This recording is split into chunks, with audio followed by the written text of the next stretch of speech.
ਸਤਿ ਸ਼੍ਰੀ ਅਕਾਲ ਜੀ ਸਾਰਿਆਂ ਨੂੰ ਪਿਆਰ ਭਰੀ 2020 ਦੇ ਵਿੱਚ ਤੁਹਾਡਾ ਸਵਾਗਤ ਹੈ ਜੀ ਤੇ ਇੰਡੋਜ਼ ਟੀਵੀ ਦੇ ਉੱਪਰ ਵੀ ਤੁਹਾਡਾ ਸਵਾਗਤ ਹੈ ਜੀ। ਸੋ ਜਨਾਬ ਸਭ ਤੋਂ ਪਹਿਲਾਂ ਤਾਂ ਤੁਹਾਨੂੰ ਸਾਰਿਆਂ ਨੂੰ ਨਵੇਂ ਸਾਲ ਦੀਆਂ ਲੱਖ ਲੱਖ ਮੁਬਾਰਕਾਂ। खुश रहो आबाद रहो तो इदा ही इंडोज टीवी ਨੂੰ प्यार देंदे रहो। लो जी मैं योगेश गुरना हाज़र हो गया जनाब प्रोग्राम बॉलीवुड जंक्शन लैके तो देखते हैं फिर 2020 ਦੇ ਵਿੱਚ ਕੀ ਖਾਸ है ਤੁਹਾਡੇ ਨਾਲ शेयर करते हैं ਗੱਲਾਂ ਬਾਤਾਂ कि 2020 ਦੇ ਵਿੱਚ ਪੰਜਾਬੀ ਫਿਲਮ ਇੰਡਸਟਰੀ ਕੀ ਕਹਿੰਦੀ ਹੈ। सब तो पहला गल करते जी आप दिलजीत दोसांझ की। हालांकि उन्होंने कोई पंजाबी फिल्म तो आई नहीं पर उन्होंने बॉलीवुड के फिल्म आई है जी जो कि 27 दसंबर को रिलीज़ हुई है तो जनाब फिल्म ने रिकॉर्ड तोड़ दिते हैं। तो मैं बॉलीवुड का जिक्र इस करके कर रहा बिकॉज साढ़े पंजाबी गभरू पंजाबी सरदार दिलजीत दोसांझ इस फिल्म का हिस्सा ने। तो पहले हफ्ते की रिपोर्ट के अनुसार गुड न्यूज़ ने 127 करोड़ की कमाई कर ली है। Oh my God, this is original? Exact आंकड़ा आया है 127.90 का, यानी कि 127 करोड़ प्लस 90 लाख रुपया उन्होंने फिल्म ने कमाई कर ली है।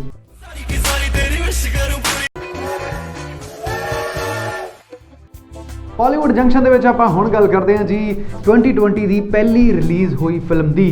सबनों ये आसां सी कि पहली जी पंजाबी फिल्म रिलीज़ होनी है 2020 के वो खतरे का घुग्गू होनी है जो कि 17 जनवरी को होनी है। पर एक फिल्म छुपा रुस्तम निकली जो कि 3 जनवरी को रिलीज़ हुई, यानी कि बीते दिनी जी फिल्म रिलीज़ हुई जनाब उसका नाम है। तो इस फिल्म के लीड हीरो ने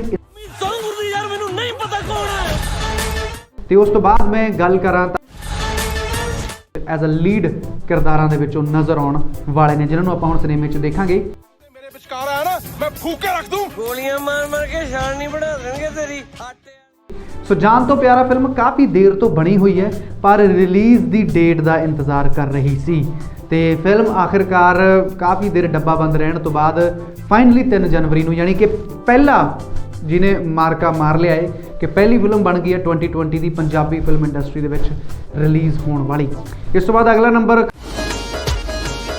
तुहानूं पता ही है कि 17 जनवरी को जॉर्डन संधू ते दिलजोत नज़र आने वाले ने जनाब।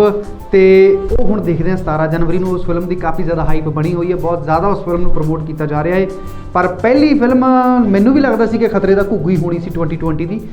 सर मतलब मैं कुछ समझी नहीं पर मैं समझ गया जी। पर हुण बन गई है जी पुरानी फिल्म, पुरानी शूट हुई भी है, काफ़ी देर बाद फिल्म को रिलीज़ होने का मौका मिला। फाइनली देर आई दुरुस्त आई, चलो फिल्म तो आई तो शुरुआत की 2020 की। तो फिल्म का रिस्पॉन्स की होया ये तुहानूं आपां अगले एपीसोड के दस ही देना जनाब। जित्ता कमाली भोरा भरा दा प्यार भी कमाला यही कम होना तेरे साला ड्रामेबाज।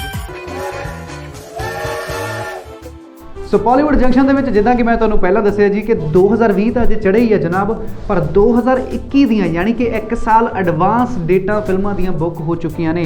तो पहली डेट बुक की है जी पंजाबी फिल्मां के सुपरस्टार बिनू ढिल्लों साहब ने।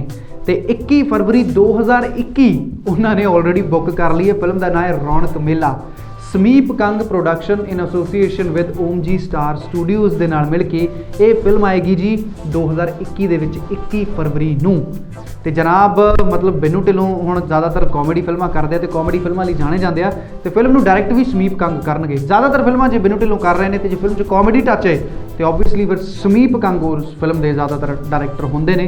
तो दोनों की जोड़ी भी काफ़ी ज़्यादा हिट है तो दोनों काफ़ी ज़्यादा रिस्पॉन्स भी दोनों दी फिल्मों को अच्छा ऑडियंस वालों मिलता है। पर खैर अजे तो 1 साल तो वध दा समा पिया है पर फिल्मों की स्पीड तो मैं हैरान जनाब। एक साल एडवांस डेटा बुक हो रही ने पंजाबी फिल्म इंडस्ट्री के सिर्फ बिनू ढिल्लों ही पिछे नहीं है तो नीरू बाजवा भी उन्होंने तो पिछे नहीं है। उन्होंने अगले साल बिनू ढिल्लों साहब तो 9 दिन पहला अपनी फिल्म अनाउंस कर दी है। उन्होंने फिल्म का नाम है जी कोका। जी हाँ कोका फिल्म उन्होंने अनाउंस की है। तो ये उन्होंने ओपोजिट नज़र आउणगे लवर बॉय गुरनाम भुल्लर जिन्हों की चुलबुली जी शख्सियत है जी साड़ी म्यूजिक इंडस्ट्री के बहुत सोहना गाते हैं। तो उन्होंने पिछलियां फिल्मां हिट भी रही, काफ़ी अच्छा रिस्पॉन्स उन्होंने एक्टिंग नूं ते उन्होंने काम नूं मिलिया। सो नीरू बाजवा के ओपोजिट पर यह फिल्म भी 1 साल तो वध दा इंतजार सानूं कराएगी क्योंकि ये फिल्म 12 फरवरी 2021 नूं रिलीज़ होनी है, यानी कि बिनू भाजी वाली फिल्म तो 9 दिन पहला।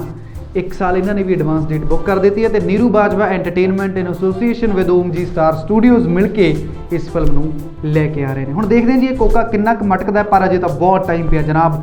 1.25 साल का टाइम पिया है अजे, मतलब 1 साल 1 महीने तो भी वध दा समा अजे ਪਿਆ ਹੈ ਜਨਾਬ। ਪਰ ਖੈਰ ਚਲੋ ਫਿਲਮਾਂ ਅਨਾਉਂਸ ਹੋ ਰਹੀਆਂ ਨੇ ਤੇ ਐਂਟਰਟੇਨਮੈਂਟ ਤਾਂ ਵਧ ਹੀ ਰਿਹਾ ਜੀ, ਇੰਡਸਟਰੀ ਸਾਡੀ ਗਰੋ ਕਰ ਰਹੀ ਆ।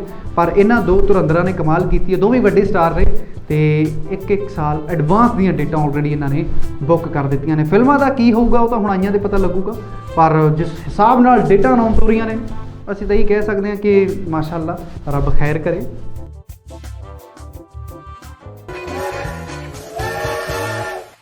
ਬਾਲੀਵੁੱਡ ਜੰਕਸ਼ਨ ਦੇ ਵਿੱਚ ਜਨਾਬ ਹੁਣ ਗੱਲ ਕਰਦੇ ਹਾਂ ਆਪਾਂ 14 ਫਰਵਰੀ ਨੂੰ ਰਿਲੀਜ਼ ਹੋਣ ਵਾਲੀ ਇੱਕ ਹੋਰ ਰੋਮਾਂਟਿਕ ਫਿਲਮ ਦੀ, ਜਿਹਦਾ ਨਾਮ ਹੈ ਜੀ ਸੁਫਨਾ। ਇਹ ਫਿਲਮ ਕਾਫੀ ਦੇਰ ਤੋਂ ਚਰਚਾ ਦੇ ਵਿੱਚ ਬਣੀ ਹੋਈ ਹੈ ਜਨਾਬ, ਤੇ ਫਿਲਮ ਨੂੰ ਲਿਖਿਆ ਤੇ ਡਾਇਰੈਕਟ ਕੀਤਾ ਹੈ ਜਗਦੀਪ ਸਿੱਧੂ ਨੇ।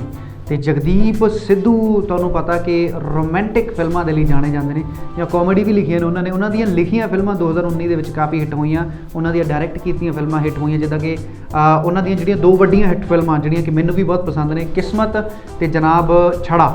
ਸੋ ਜਗਦੀਪ ਸਿੱਧੂ ਬਹੁਤ ਹੀ ਮੰਨੇ ਪ੍ਰਮੰਨੇ ਡਾਇਰੈਕਟਰ ਨੇ, ਕਾਫੀ ਅੱਛਾ ਲਿਖਦੇ ਨੇ ਤੇ ਉਹਨਾਂ ਦੀ ਡਾਇਰੈਕਸ਼ਨ ਵੀ ਕਾਫੀ ਬਾ ਕਮਾਲ ਹੈ ਜਨਾਬ। ਸੋ ਹੁਣ ਉਹ ਸੁਫਨਾ ਲੈ ਕੇ ਆ ਰਹੇ ਨੇ ਵੈਲੈਂਟਾਈਨ ਡੇ ਵਾਲੇ ਦਿਨ। ਫਿਲਮ ਦਾ ਪੋਸਟਰ ਆ ਚੁੱਕਿਆ ਜੀ। ਪੰਜ ਪਾਣੀ ਪ੍ਰੈਜ਼ੈਂਟਸ ਸੁਫਨਾ, ਮਤਲਬ ਇਹ ਜਿਹੜੀ ਕੰਪਨੀ ਇਸ ਫਿਲਮ ਨੂੰ ਲੈ ਕੇ ਆ ਰਹੇ ਨੇ ਕਿ ਜਗਦੀਪ ਸਿੱਧੂ ਨੇ ਫਿਲਮ ਲਿਖੀ ਹੈ ਤਾਂ ਦੈਟ ਮੀਨਸ ਰੋਮਾਂਸ ਵੀ ਖੂਬ ਹੋਵੇਗਾ, ਇਮੋਸ਼ਨ ਵੀ ਖੂਬ ਹੋਵੇਗਾ, ਡਰਾਮਾ ਵੀ ਖੂਬ ਹੋਵੇਗਾ, ਜੋ ਕਿ ਅਸੀਂ ਕਿਸਮਤ ਦੇ ਵਿੱਚ ਆਲਰੇਡੀ ਦੇਖ ਚੁੱਕੇ ਹਾਂ। ਤੇ ਐਮੀ ਵਿਰਕ ਤੇ ਤਾਨੀਆ ਲੀਡ ਦੇ ਵਿੱਚ ਨਜ਼ਰ ਆਉਣਗੇ, ਤੇ ਤਾਨੀਆ ਗੁੱਡਿਆ ਪਟੋਲੇ ਦੇ ਵਿੱਚ ਉਹਨਾਂ ਨੇ ਕਾਫੀ ਅੱਛਾ ਕੰਮ ਕੀਤਾ, ਤੇ ਕਿਸਮਤ ਦੇ ਵਿੱਚ ਵੀ ਉਹ ਇੱਕ ਵਾਰ ਐਮੀ ਵਿਰਕ ਦੇ ਨਾਲ ਕੰਮ ਕਰ ਚੁੱਕੇ ਨੇ। ਸੋ ਦੇਖਦੇ ਹੁਣ ਕਿ ਵੈਲੈਂਟਾਈਨ ਡੇ 'ਤੇ ਰਿਲੀਜ਼ ਹੋਣ ਵਾਲੀ ਇਹ ਫਿਲਮ ਹੈ ਜਿਹੜੀ ਉਹ ਕਿੰਨਾ ਕੁ ਇੰਪ੍ਰੈਸ ਕਰ ਪਾਉਂਦੀ ਹੈ ਨੌਜਵਾਨਾਂ ਨੂੰ, ਬਿਕੋਜ਼ ਮੈਨੂੰ ਲੱਗਦਾ ਕਿ ਰੋਮਾਂਟਿਕ ਚੀਜ਼ ਹੈ, ਵੈਲੈਂਟਾਈਨ ਡੇ 'ਤੇ ਤਾਂ ਹੀ ਰਿਲੀਜ਼ ਹੋ ਰਹੀ ਹੈ। ਨਾਓ ਲੈਟਸ ਸੀ ਕਿ ਕਿਸਮਤ ਵਰਗਾ ਕਮਾਲ ਕਰ ਪਾਉਂਦੀ ਹੈ ਜਾਂ ਨਹੀਂ ਕਰ ਪਾਉਂਦੀ। ਫਿਲਹਾਲ ਫਿਲਮ ਦਾ ਪੋਸਟਰ ਕਾਫੀ ਸੋਹਣਾ ਹੈ ਤੇ ਆਰਮੀ ਵਾਲੀ ਡਰੈਸ 'ਚ ਐਮੀ ਵਿਰਕ ਨਜ਼ਰ ਆ ਰਿਹਾ। ਫਿਲਮ ਦੇ ਇਸ ਪੋਸਟਰ ਨੇ ਕਾਫੀ ਜ਼ਿਆਦਾ ਐਕਸਾਈਟਮੈਂਟ ਆਲਰੇਡੀ ਵਧਾ ਦਿੱਤੀ ਹੈ। So all the best to Sufna team Indo's TV ਵੱਲੋਂ। ਨਾਓ ਲੈਟਸ ਸੀ, ਮੈਨੂੰ ਬੜਾ ਇੰਤਜ਼ਾਰ ਹੈ ਬਿਕੋਜ਼ ਮੈਨੂੰ ਕਿਸਮਤ ਬਹੁਤ ਪਸੰਦ ਆਈ ਸੀ ਤੇ ਮੈਨੂੰ ਜਗਦੀਪ ਸਿੱਧੂ ਦੀ ਡਾਇਰੈਕਸ਼ਨ ਬਹੁਤ ਪਸੰਦ ਆ। ਸੋ ਨਾਓ ਲੈਟਸ ਸੀ, ਦੇਖਦੇ ਹਾਂ ਕਿ ਸੁਫਨਾ ਕੀ ਕਮਾਲ ਕਰਦੀ ਹੈ 14 ਫਰਵਰੀ ਨੂੰ ਵੀ ਵੈਲੈਂਟਾਈਨ ਡੇ ਵਾਲੇ ਦਿਨ ਰਿਲੀਜ਼ ਹੋ ਕੇ।